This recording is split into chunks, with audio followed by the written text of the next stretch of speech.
Welcome to this deep dive. Today we're exploring something pretty amazing, I think. The intelligence of the heart. Wow. Not just the one that pumps blood, Right. but the heart as like a source of wisdom Yeah. and intuition. Yeah.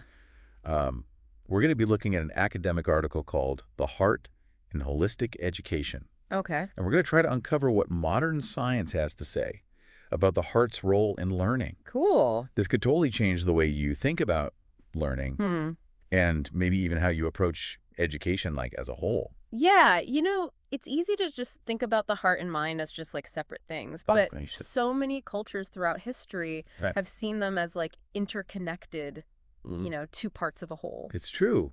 Like the ancient Egyptians, the Greeks, Chinese, they all considered the heart a center of intelligence, not just emotion. Right. And this wasn't just some sentimental idea. Yeah. They actually believed that the heart was involved in thinking, making choices, even spirituality. Right. It makes you wonder if we lost something when the West shifted away from this view during the Enlightenment. Yeah. What the article calls the Great Heart Split.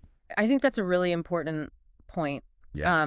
We still use language that like hints at this deeper understanding of the heart. We talk about learning by heart, following your heart, making like a heartfelt decision. Right. Yeah. These phrases suggest a connection between the heart and our thinking that we might have just lost touch with. Yeah, it's like we relegated the heart to just a pump. Thankfully, modern research is revealing how complex the heart really is. Honestly, when I first read about this, it blew my mind. Yeah. The heart has its own nervous system. Wow. Sometimes it's called the heart-brain. Yeah. It can learn and remember and even make decisions independently of the brain in our heads. That's wild. I know. It's a revolutionary concept. Isn't it? Yeah. This isn't about feelings or sentimentality. Right. There's growing scientific evidence that the heart's intelligence is real. And it has huge implications for how we understand ourselves and how we approach learning.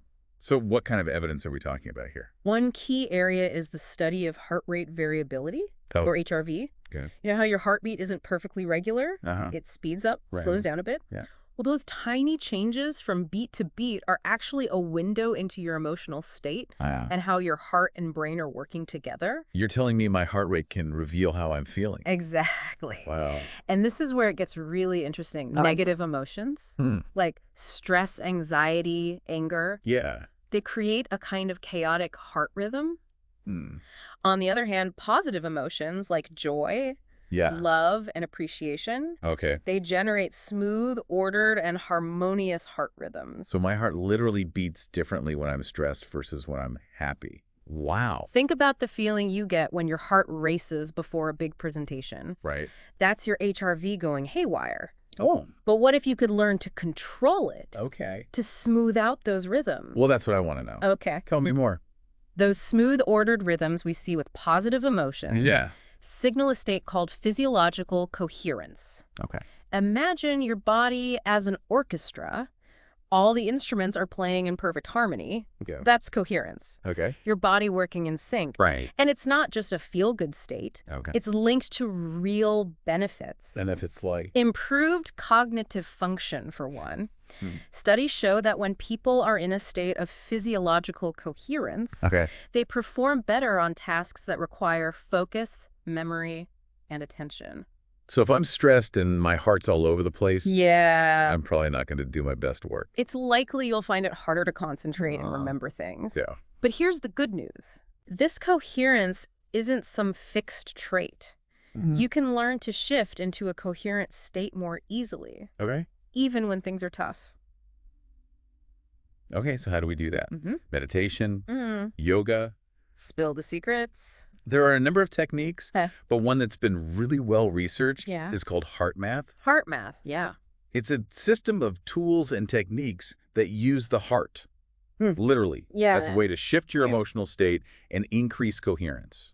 Okay, so we've seen the science, but what can we actually do with this knowledge? Right. Are there tools or techniques that we can use? HeartMath offers some really practical and easy-to-use methods you can use in your daily life. It's not about, like, suppressing emotions. Right. It's learning to manage them better. That sounds promising. Yeah. Do you have an example of a technique our listeners could try out? Absolutely. Okay. One that's especially helpful for stressful situations is called freeze frame. Okay. It's incredibly simple. Let's say you're feeling overwhelmed or anxious. Right. You pause. Okay. Take a moment to shift your attention to your heart area. Okay. And intentionally focus on a feeling of appreciation. It could be appreciation for a loved one, a happy memory, even just the fact that you're alive. Wow. It sounds almost too simple. Right? Does it actually work? It really does. Okay. By consciously shifting your focus and bringing in a positive emotion, you create a ripple effect throughout your body. Your heart rhythm becomes more coherent. Okay. Your nervous system calms down, and your brain can access its higher cognitive functions more easily. So it's like hitting the reset button for your whole system, and your heart is the control panel. It is. That's amazing. It is pretty amazing. I'm starting to see how powerful this connection between the heart and mind really is. But remember, we're focusing on the heart in holistic education. Yeah. So how does all of this translate into the classroom? That's where it gets really exciting. Okay. There have been a number of studies in schools that show amazing results. When these heart-based techniques are integrated into the learning process, it's not just theory anymore, it's making a real difference in students' lives. I was reading about some of these studies, and I was blown away by the results. It's one thing to talk about the science, but it's another to see it actually working and helping students in practical ways. Exactly. One study that stands out was conducted in a middle school with a large Latino student population. They incorporated a HeartMath program into their curriculum, both as like a short intensive course and as a year-long elective. What were they hoping to achieve with this program? The goal was to equip students with the tools to handle stress, build resilience, and ultimately do better academically. You know, stress has a massive impact on learning. And these students were facing a lot of challenges both in school and in their personal lives. So did it work? Did the program have a positive impact? The results were remarkable. Right. After learning and practicing the HeartMath techniques, the students showed huge improvements in managing stress, dealing with anger, believing in themselves, staying motivated, focusing better, and even in their relationships with teachers and classmates. That's an incredible list. Right. It seems like these techniques weren't just helping them academically, but improving their well-being overall. Absolutely. Yeah. And what's even more encouraging is that a lot of these positive changes were still there 6 months later. Wow. This suggests the students weren't just experiencing temporary benefits, Right. but were actually developing new habits and skills that help them deal with life's ups and downs. Okay, so we see how these techniques can help students manage stress and improve their emotional well-being. Yeah. But what about their grades? Did their academic performance actually improve? The research shows that too. Another study looked at test anxiety, which is a huge problem for many students. Right. They worked with high school seniors who had previously failed their state-required exit exams. Oh, wow. These were high-stakes tests with real consequences for their future. I can only imagine the pressure those students were under. Exactly. Yeah. So they put these students through a 3-week intensive program that included HeartMath tools and techniques, especially those freeze frame and heart lock-in techniques we talked about earlier. Right. They also used biofeedback technology, so the students could actually see their heart rhythms becoming more coherent as they practiced. That visual feedback must have been incredibly powerful. Yeah. Seeing their heart rhythms change in real time. Yeah. Probably made the idea of coherence much more concrete. But did it actually help them improve their test scores? The results were amazing. The students who participated in the HeartMath program showed significant improvements in their math and reading scores, way beyond what you'd expect from traditional test prep alone. Wow. What's more, their pass rates on the exams went up dramatically. So not only did their scores get better, but they were actually more likely to graduate because of this program. Yeah. That's life-changing. It really is. And this wasn't just a fluke. Okay. Similar results have been found in other schools across the country, from elementary to high school. Wow. There's growing evidence that adding heart-based techniques into the curriculum can make a real difference in academic outcomes. It makes you wonder why this isn't the norm in every school. I know. It just seems like common sense given what we now know about the heart's role in learning and well-being. I think there's a growing awareness of the importance of social-emotional learning. Right. But there's still a long way to go to move away from a purely cognitive, test-focused approach to education. We need to start valuing the heart as much as we value the mind. The article mentions a curriculum called TestEdge. Yes. That seems designed to address this very issue. TestEdge is a great example of how this research is being put into practice. Okay. It's specifically designed to help students overcome test anxiety and improve their performance on standardized tests. Yeah. Think about all those students who freeze up during tests, even if they know the material. Right. TestEdge gives them the tools to manage that stress and perform to their full potential. It's such a common problem for students of all ages. And let's be honest, for parents too. Totally. What's really great about this approach is that it's not just about rote memorization or teaching to the test. Right. It's about giving students the inner resources they need to deal with stress and access their full potential. Absolutely. Yeah, it's like giving them a toolbox filled with emotional intelligence skills instead of just force-feeding them facts. Exactly. It's about empowering students, not just drilling them. You know, it seems to me that the implications of this research go far beyond just improving test scores. We're talking about a potential shift in the whole culture of education, moving from a purely mind-focused approach to one that recognizes the essential role of the heart in learning.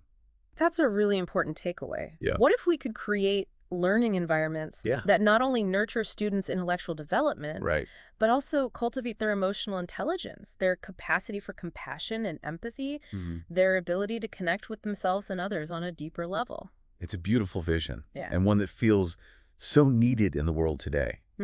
But how do we get there? How do we actually move towards this more heart-centered style of teaching? That's a great question. That's a question we'll explore in part 3 of this deep dive. Stay tuned. Welcome back to our deep dive into the heart in education. We've been uncovering some really fascinating research about the heart's intelligence, its connection to our emotions, and how we can tap into its power for better learning. It's pretty amazing stuff. Yeah, you might be wondering how we can actually use this knowledge to create a more heart-centered approach to education. That's the million-dollar question. Right.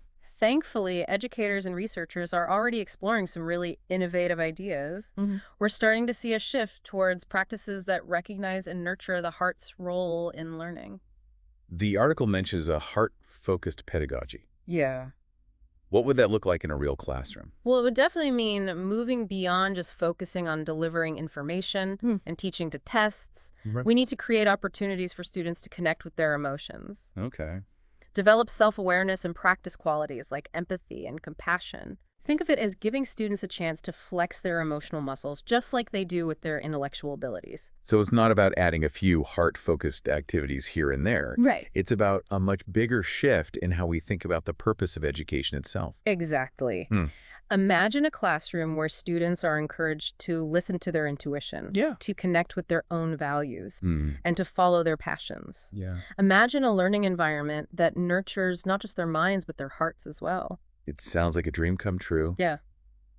But I think we both sense that this isn't just some far-off ideal.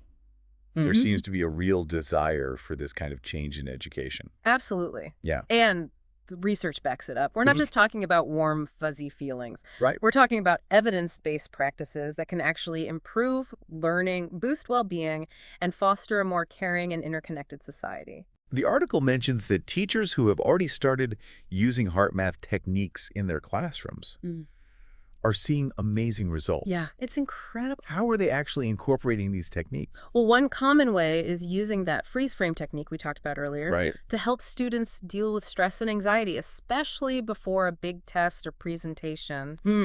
Teachers are also using the heart lock-in techniques to create a calmer and more focused atmosphere in the classroom. I love the idea of creating a coherent classroom where everyone is literally on the same wavelength. Yeah. It sounds like a much more conducive environment for learning than a chaotic and stressed out one. It really is. Yeah. And it's not just about managing negative emotions. Right. Teachers are also using these techniques to help students cultivate positive emotions like appreciation and gratitude. Okay. Remember, those positive emotions are linked to better coherence and improved brain function. So it's about creating a positive feedback loop. Positive emotions lead to better learning, which leads to more positive emotions and so on. Exactly. But let's not forget about the teachers themselves. Right. They're under a lot of pressure and often experience burnout. Yeah, definitely. How does a heart-focused pedagogy address their well-being? That's such an important point. Yeah. A heart-focused approach has to include the well-being of teachers, too. Imagine schools where teachers are supported in developing their own emotional intelligence and resilience. Yeah. Where they have the resources they need to manage stress and find joy in their work. It makes you wonder if this could be part of the solution to the teacher shortage. Yeah. If we create more supportive and nurturing environments for teachers, maybe more people would want to stay in the profession.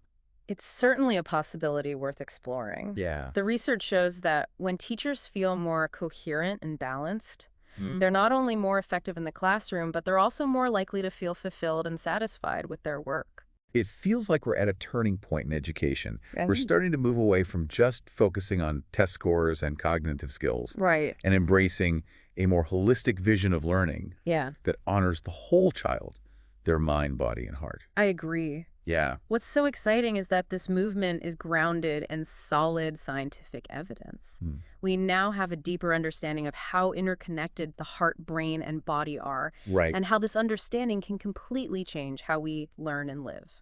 It's been an inspiring deep dive, and I hope you, our listener, are feeling as excited as we are about the possibilities of a more heart-centered approach to education. I second that. It's a vision worth striving for. Absolutely. And one that has the potential to create a more compassionate, connected, and thriving world for all of us. For sure. As we wrap up, I want to leave you with one final question to think about. Okay.